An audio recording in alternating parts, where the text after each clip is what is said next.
Let's talk about every single time that I have used violence in my life. I think going back the first time that I actually used violence and I hurt somebody, I think that I was roughly 16. No, I'm 100%. I was 16 years old. I was 16. I was at my friend Noah's house, and Noah had a little brother. And his little brother wasn't gay. Not that it would make a difference, but he was not gay. But he liked like anime and fucking rainbow shit. Not my thing. But who cares? He had colored hair. He had the emo hair and the colored hair. And a group of a little bit older kids, younger teenagers that were, the kid with the crazy rainbow hair was my friend's little brother. He had to have been like 12.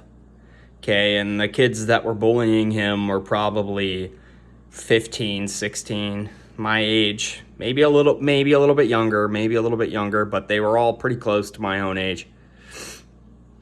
And they would ride around on bicycles and bully him. And sometimes they would literally follow him home from the bus stop just to bully him and call him a fag and whatever else.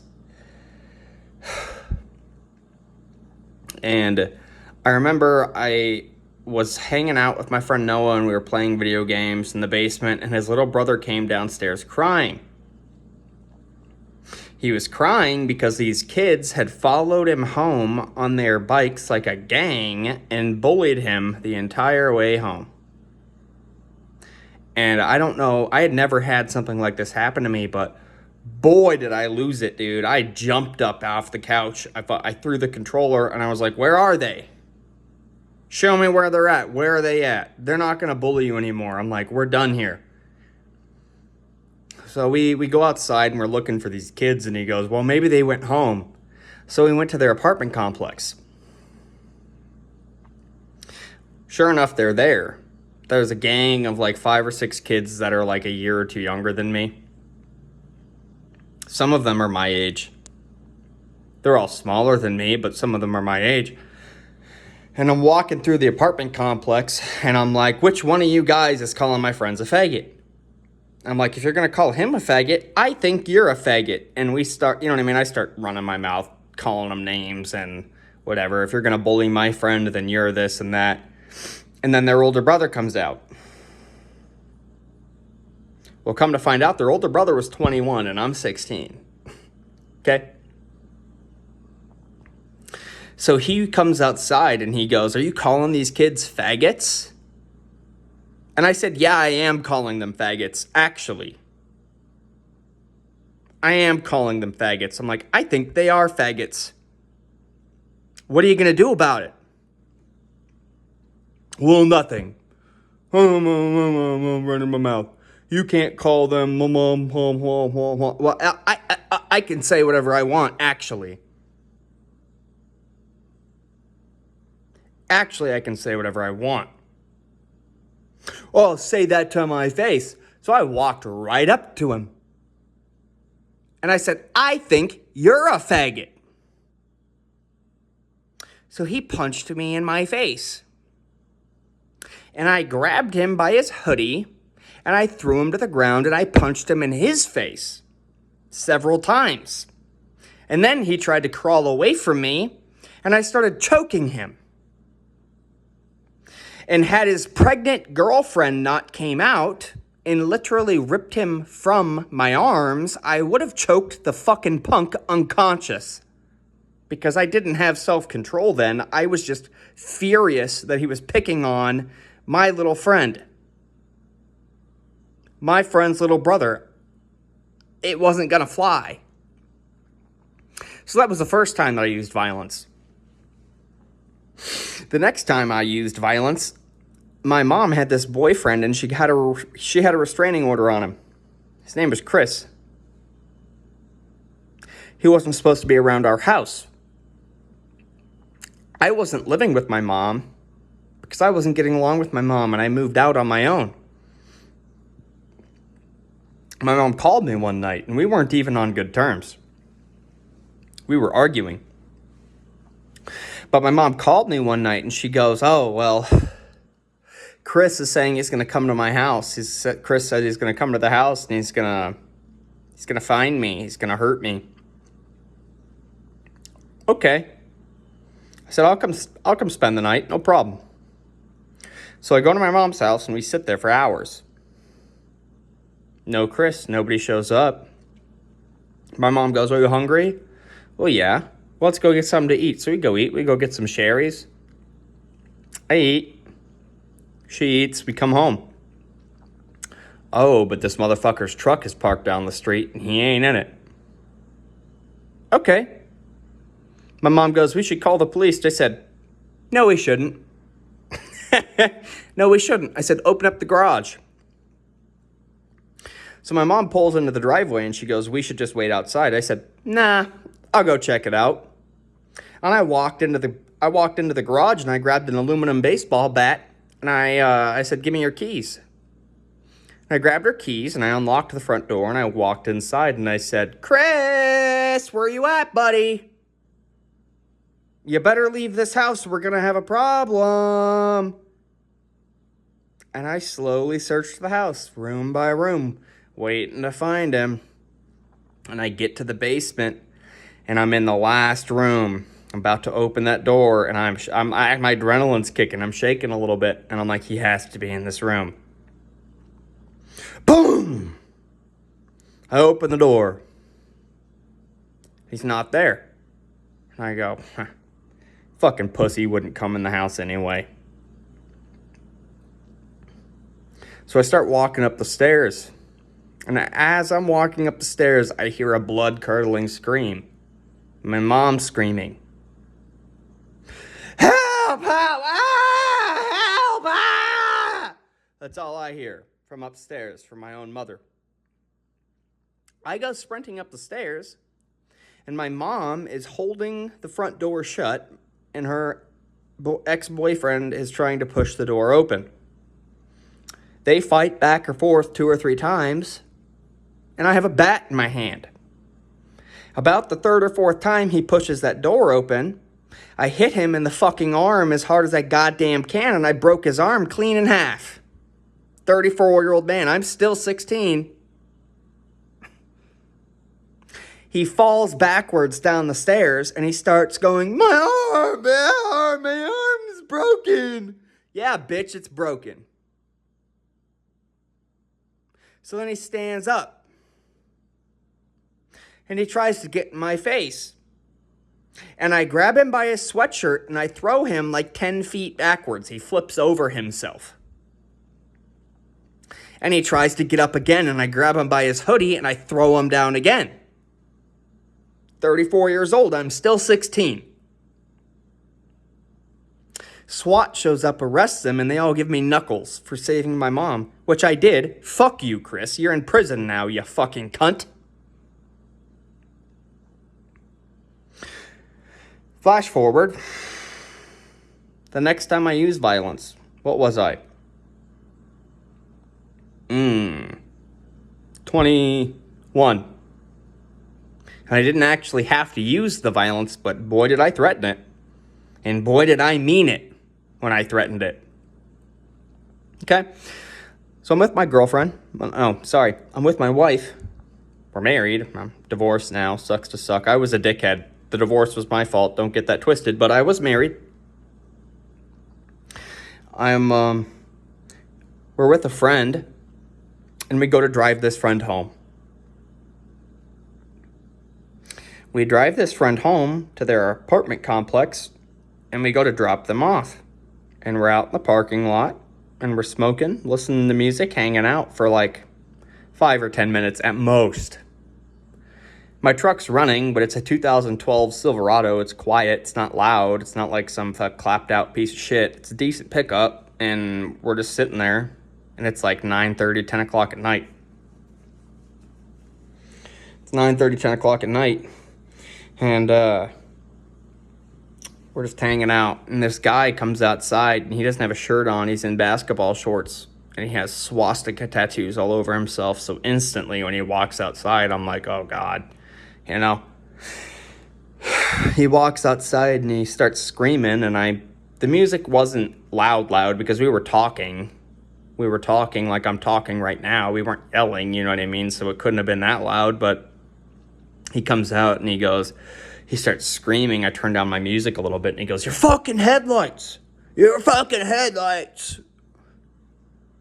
What, bro? It's this fucking Friday or a Saturday at like a reasonable time. What's up, dude? And he's like, "Well, I work in the morning and your headlights are in my window."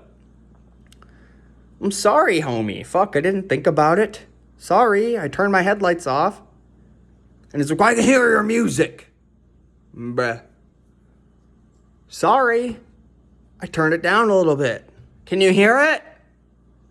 No, I can't hear it. Okay, good night. Goodbye. You know what I mean? He disappears. Not 2 minutes later, we don't even make it through a full song. Dude comes back out holding a fucking sledgehammer, like a splitting maul, like a literal sledgehammer. Still shirtless, still swastika tattoos, bald as shit, and he's got to be 35, 40 years old. And he comes out like swaggy, like he thinks he's really hot shit, like he's about to show me with this sledgehammer. Are ya now? Are ya? He gets within 10 feet of my driver's side door, and I already have my 40 out. I already have my 40 out, and I put my gun on my chest like this, and I have a little laser button, and I push the laser, and I hold that laser on his chest. What's up, man? What's going on? Oh, well, and he stutters because he's like freaking out at this point. Like he didn't think that anybody else could have a weapon, but I did. And I think that he could sense that I was about to shoot him in the fucking face. Because I was about to shoot him in the face. Because had he raised that sledgehammer, I would have killed him. And I wouldn't have lost a drop of sleep. So he starts stuttering, and then he drops the hammer on the ground. Good choice. Glad you did that. You saved me a lot of paperwork. He drops the hammer on the ground. You don't belong here. Oh, well, bucko, I do belong here. I have a tenant in my car. I can be wherever the fuck I want to be. Whenever the fuck I want to be there. Period. I don't care if you like it. I already shut off my headlights and turned down my music. It's like 9 or 10 on a Friday or a Saturday. Fuck off. Buy a better apartment, fat fuck. I don't know what to tell you. Maybe if you didn't have swastika tattoos, you could get a better job. I can't help you. He ends up leaving me alone. Okay, let's flash backwards, actually 3 years, because this was in Seattle. I'm in Seattle. I'm living in Seattle. And I'm working at QFC. It's a grocery store in North Bend, Washington, and that's where I'm living. I'm living there, and I get off work. I had some groceries in my car. I go to leave the parking lot, and there's a guy with a sign that says he needs a ride. Well, I need some extra money, motherfucker. I'm broke. I'm 18. I need some cash. And he goes, I pull up, and he goes, I need a ride back to the casino where I'm parked. And I'm like, that's a weird place to leave your car. Like, why do you need a ride to the casino? And I don't remember exactly what he said, but he gave me a really sketchy story. Like, I figured he was lying. Like, my gut was turning, like something was wrong. But I don't care. I need $20 is $20, buddy. And I go, let me run home real quick. I'm like, and I lied. I didn't really have ice cream, but I said, I have ice cream in my trunk. Let me run home and drop the ice cream in the freezer, and I'll be right back. And I'll give you a ride to the casino, because that was like 15 minutes away. Long enough for ice cream to melt. So I go home, and I grab my pistol, my same 40 with the laser, and I go back, and I pick him up, and we drive to the casino. We get to the casino, and we get to the bottom floor of the parking garage, and he takes a key fob out of his pocket, and he starts doing this. Swear to God, we're driving through this parking lot and he's pressing the button trying to figure out where he's parked. And I'm like, this is so sketchy. You know what I mean? Like, in my head, I'm like, this is the sketchiest shit ever. This is so fucked up. And I had my pistol, like, pretend it's right here. Like, I had my pistol sitting right here. And I had my hand on it. I did not care. It was in my fingers. And we're driving through this parking lot, and he's sketchy as shit, beeping, trying to figure out where to go with this key fob. We get to like the 4th or 5th floor, dude.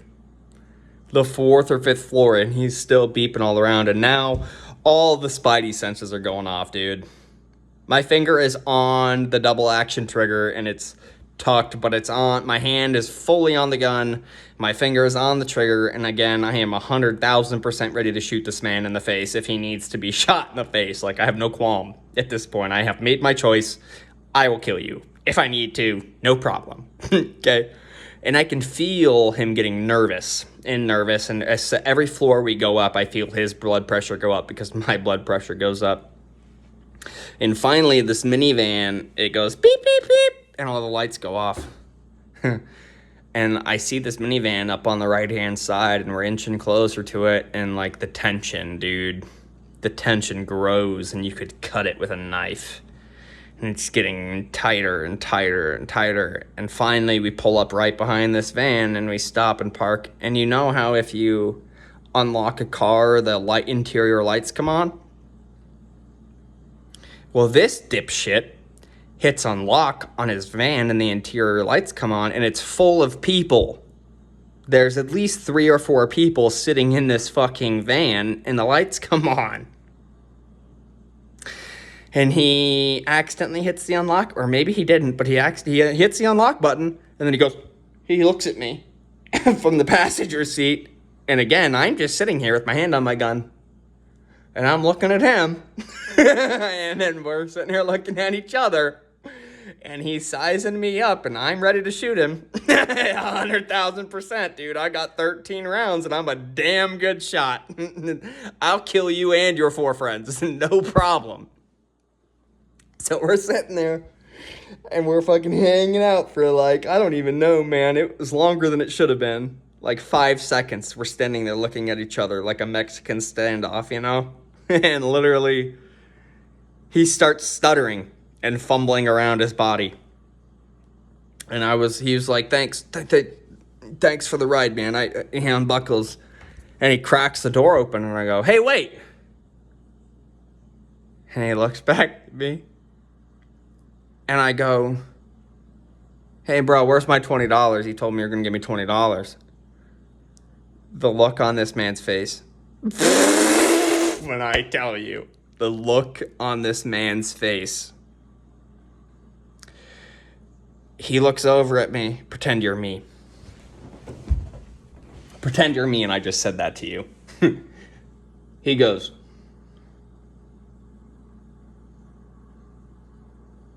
and he looks me up and down a little bit, and then he goes, and he reaches into his pocket, and he pulls his wallet out. And I remember he pulls his wallet out, and he, like, slaps his hands down out of frustration. And he looks at the van, and he looks back at me, and he pulls $20 out of his wallet, and he hands it to me. And I say, thank you. And he gets out of the car, shuts the door, and just stands there looking at me. Bye! And I left. And some of you might be thinking, well, Austin, why would you even put yourself in that situation? Because I'm willing to kill you.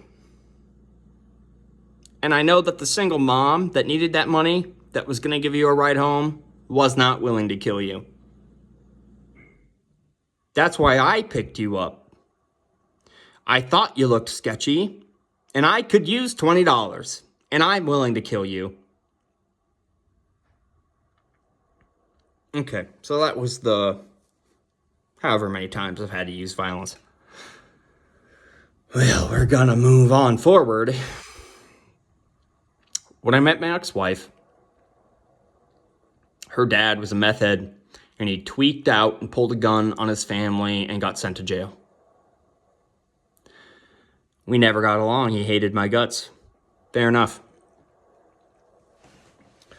Well, towards the end of our marriage, our divorce is being finalized, I made like a last gesture and tried to bring flowers to my wife, soon to be ex-wife, and I tried to reconcile, and then she rejected me, and fair enough. I was an asshat. I deserved to be rejected. Fine.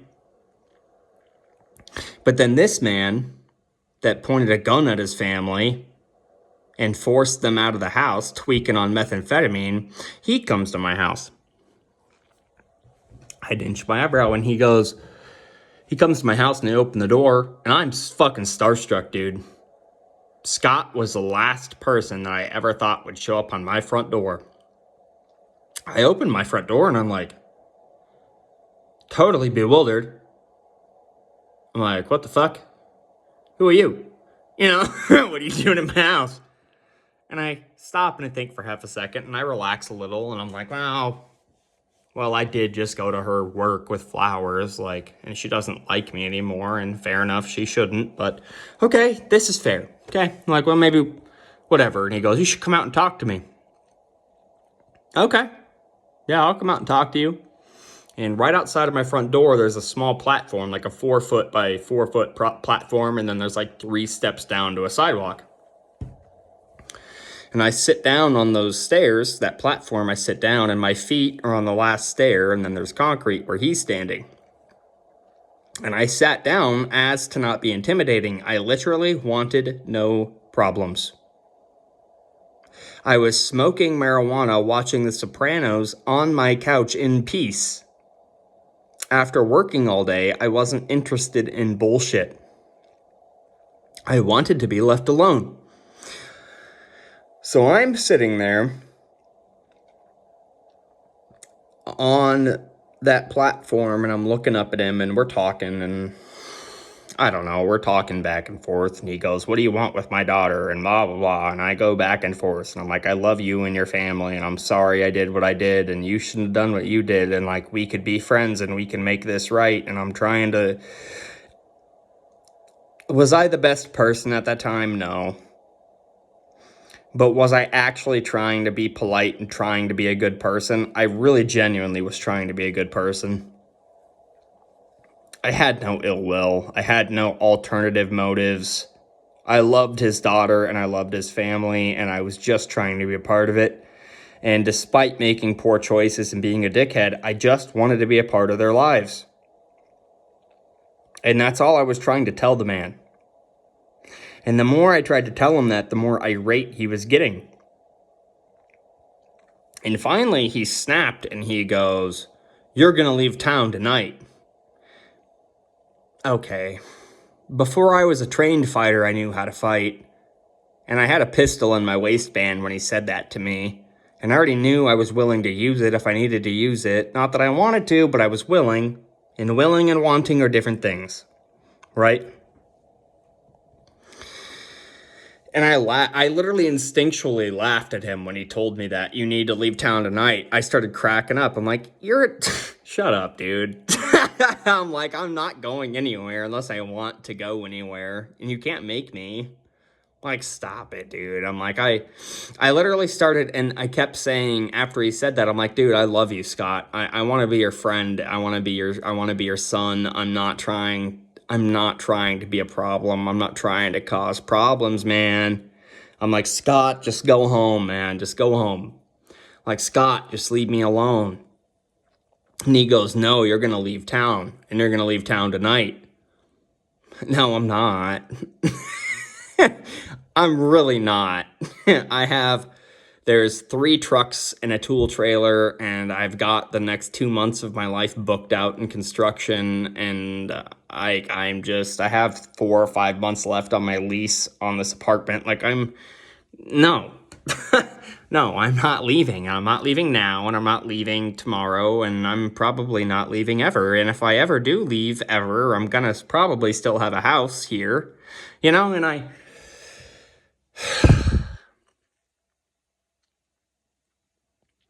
So we're arguing, and he starts getting in my face.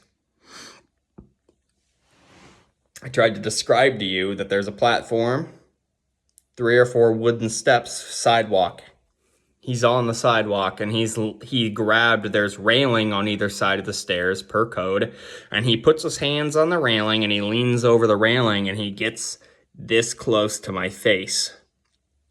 I can feel him. I can feel the warmth of his face on my face, and I can feel his breath and spit on my face. And I don't move. And he puts his forehead on my forehead, and he goes, "You're going to leave tonight." And I go, "I love you. I love your daughter. I want what's best for us and your family and my family." And I'm trying to give him this little spiel, and he grabs me by my shirt and yanks me up. Yanks me up. And now I'm standing on the concrete, and he's standing on the concrete, and he has a hold of my shirt. And I put my hands up, both of them. I put both of my hands up like that. And I said, "Scott, you need to leave now." "No, you need to leave town. You're going to leave town." I'm like, "Scott, leave me alone, bud. You need to leave me alone is what you need to do." And we went back and forth for a second. And as we were going back and forth, he starts dragging me by my shirt down my own fucking sidewalk in my own town where I pay rent. And he drags me, man, like 50 feet down the sidewalk. He drags me a ways. He drags me off of my own property. He drags me so far down the sidewalk by my shirt, and the whole time he's saying, "Hit me. Just hit me then. What are you going to do about it? Just hit me. Just put me there." Trying to taunt me, and I'm not hitting him. I have my hands up, and I'm starting to scream now because I know what he's doing, and I start screaming at the top of my lungs, "Help! Look! Hey, help! Hello! Hello! Hello! Hi! Anybody here?" Nobody saw me. I'm screaming for anybody to just look at what's happening because I'm like, I have a gun in my waistband, and I'm not trying to go to prison, and he's trying to set me up, and I just want to be his friend. I'm not even trying to be like this. And I'm like getting so afraid and frustrated, and I'm like, what is going on? And finally he drags me so far down my sidewalk, and he snaps. He snaps and he grabs my throat. Okay? And this is a precursor to later on Memorial Weekend when my throat got choked because I fucking can't stand it. Don't grab my neck. If you try to make me unconscious, I'm gonna make you unconscious. I promise. Leave my breathing and my body alone. Leave me alone. Don't touch me.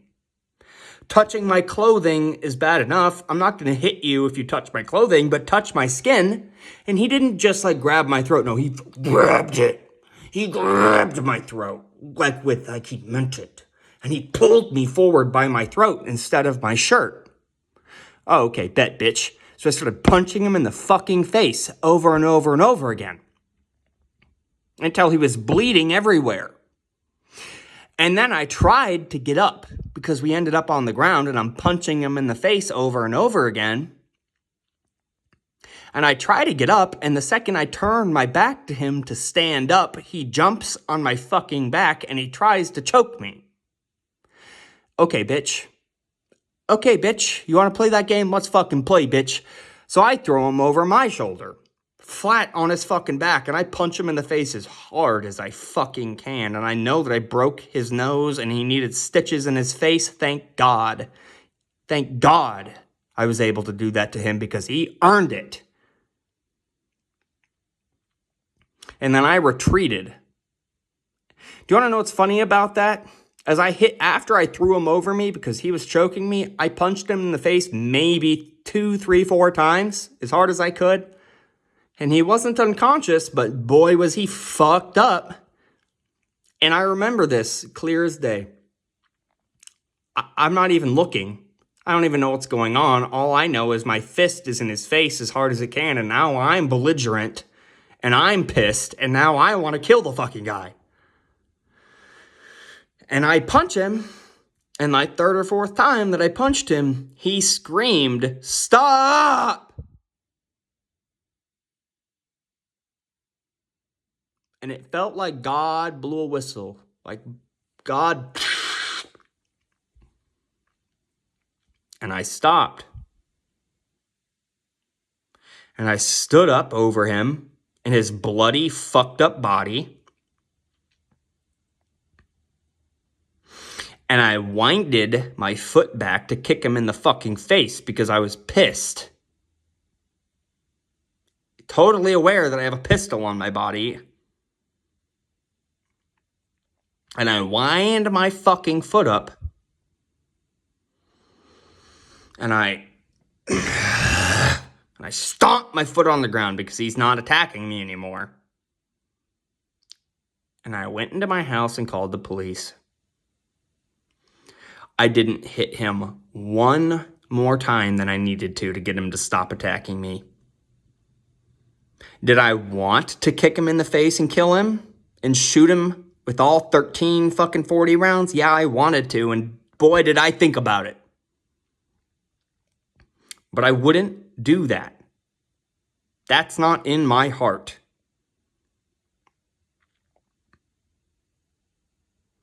Okay. Let's go to the most significant time that I defended myself. Memorial Weekend. I think that this was in 2022. Maybe it was 2021. I don't fucking remember anymore, man. I'm so tired of this shit. Memorial Weekend. I was working full-time for a realtor. And this realtor allowed me to buy a house from him. It was a nice house, but it needed a lot of fixing up. But hey, I'm the carpenter. Duh, I can fix it up. So I take the house and I'm working for him. And all of a sudden, the second that I move into this house, within a week or two, he's treating me like an absolute punk. He's not treating me with respect. He's not being nice to me. He thinks that because he got me this house and then I'm living there and that I don't have a lot of extra money, that he can just treat me however which way he wants and I'll just jump on a whim and do what he says. And the answer is, like always, fuck you. And the answer will always be fuck you.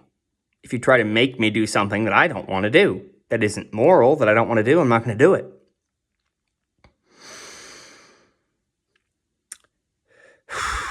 So I quit. Instantly, he crossed a line, and I said, fuck you. I moved all of my possessions, a 3-bedroom house, into a storage unit. And I started, because I only had like $700 or $800, not enough to get into a new apartment. I went and I started living at McNider Campground in Mason City. I was there for a couple weeks, and I had paid in advance like a whole week past where I was so I could live there in a tent. Memorial Weekend rolls around. I get off of work and I try to go home and I'm like, wow, it's fucking busy. It's way busier than normal. And it's like, I don't know, 5 at night or whatever. I get the times and shit kind of mixed up. It's been so long. And I try not to think about it because it's exhausting, but I get off work, I try to go home to my tent, change my clothes, and I'm like, oh, well, I'm going to go to the gym, and I'm going to get something to eat. I'm going to go hang out. So I go hang out. I'm playing my video game. I go get a snow cone. I get some food. I'm hanging out, vibing. And then it's about time to go to bed. So I try to go home. I try to go home, which was my tent.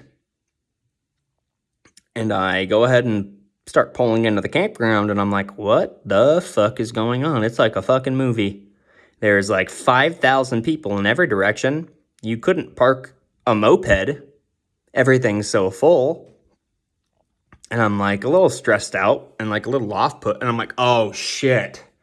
It's a holiday. I didn't even think about it. It hadn't even crossed my mind until this point that it was a holiday. It was a holiday. Okay, whatever, man, whatever. So I go to where my campsite is.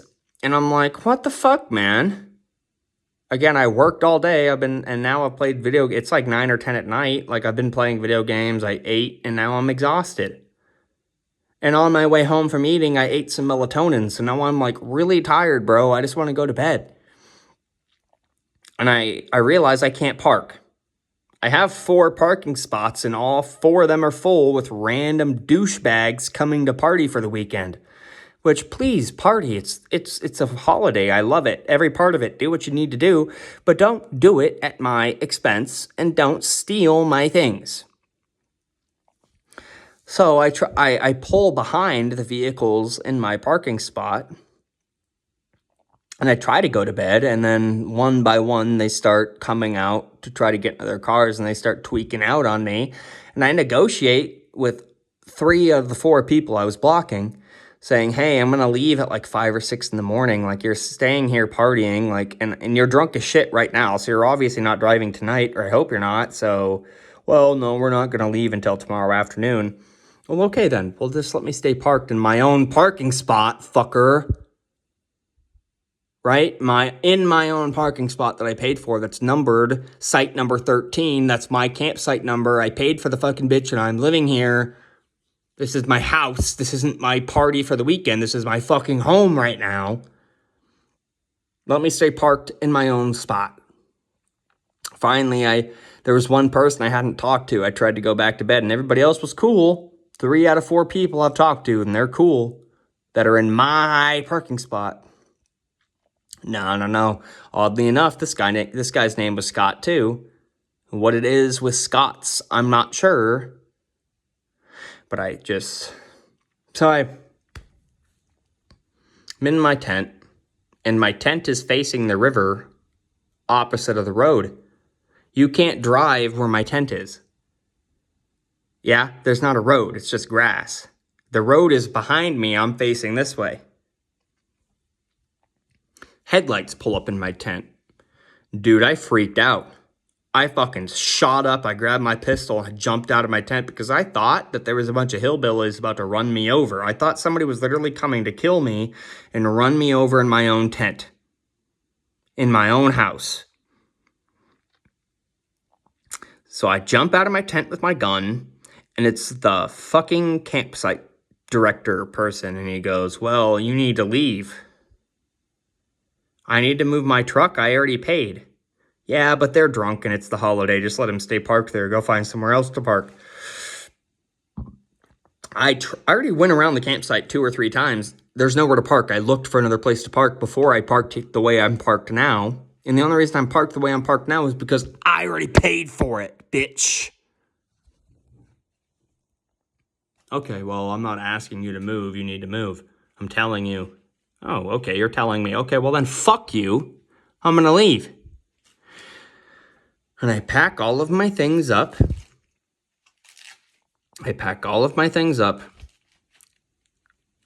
And I try to leave. When that 4th guy that I hadn't talked to yet, he shows up into the picture. And he starts yelling at me. You're parked behind my car. You need to leave. Okay, well, brother, I'm leaving. I already talked about it. I'm already packed. All my stuff is gone. Do you not see that? And you know that tent that you parked 3 feet in front of?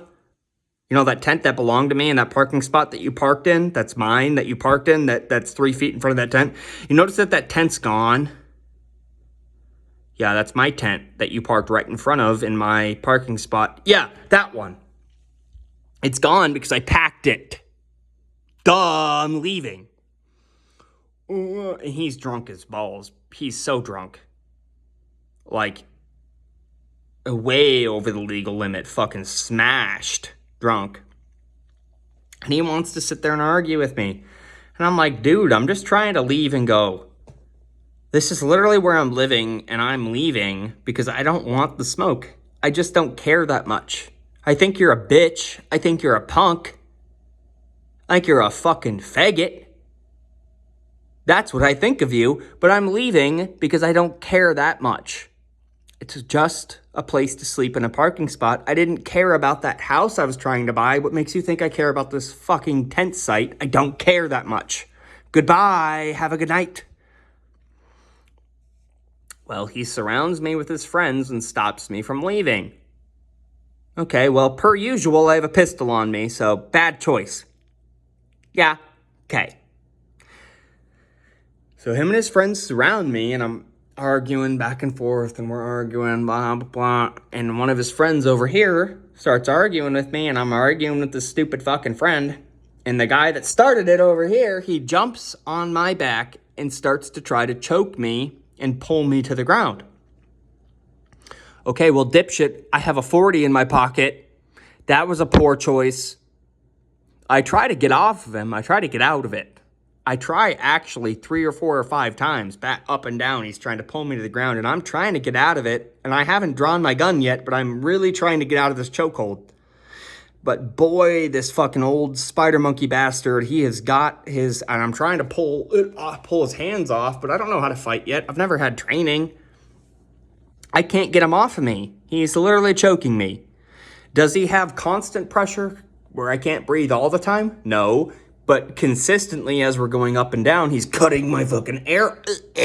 He's cutting my air off and my blood off.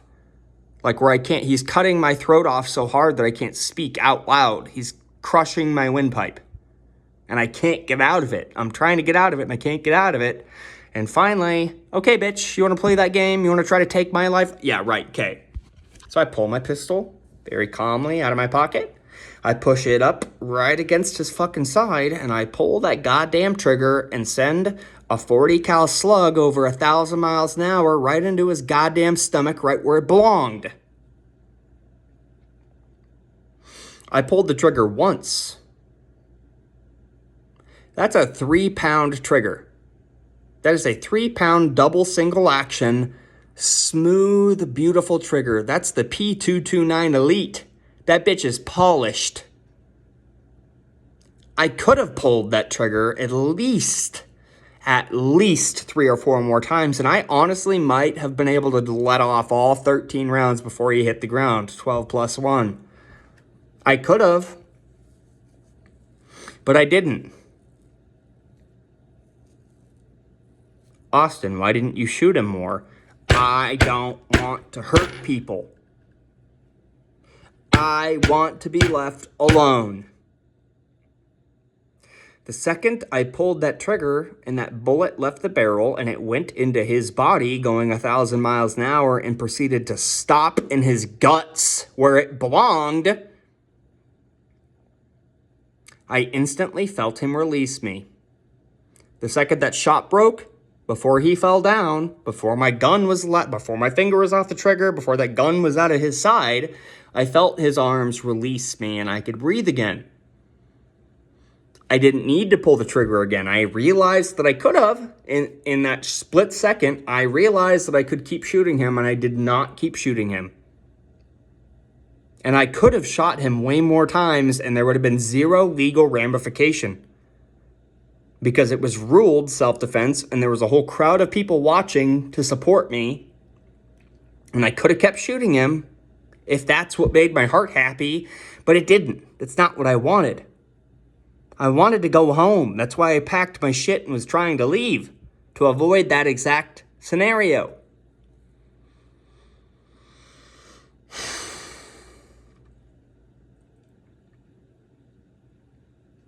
I always have and always will do the bare minimum amount of violence that I need to do to get away. If you bring violence to me, I will bring way more violence to you. I could have taken that man's life legally. He barely survived. Had I shot him 4 or 5 more times, he would have died. And this is a conscious thought that I thought of during this split second that all this happened. I could have taken his life and I chose not to. Because I am not like that. It's not in my heart. Because when I die, I have to stand in front of God and explain to him why I did what I did. Just like you have to explain to him why you're doing what you're doing. I couldn't explain to God why I shot that guy 5 times. Other than I wanted to. I can explain to God why I shot him once. Because I couldn't breathe. That's why I shot him once.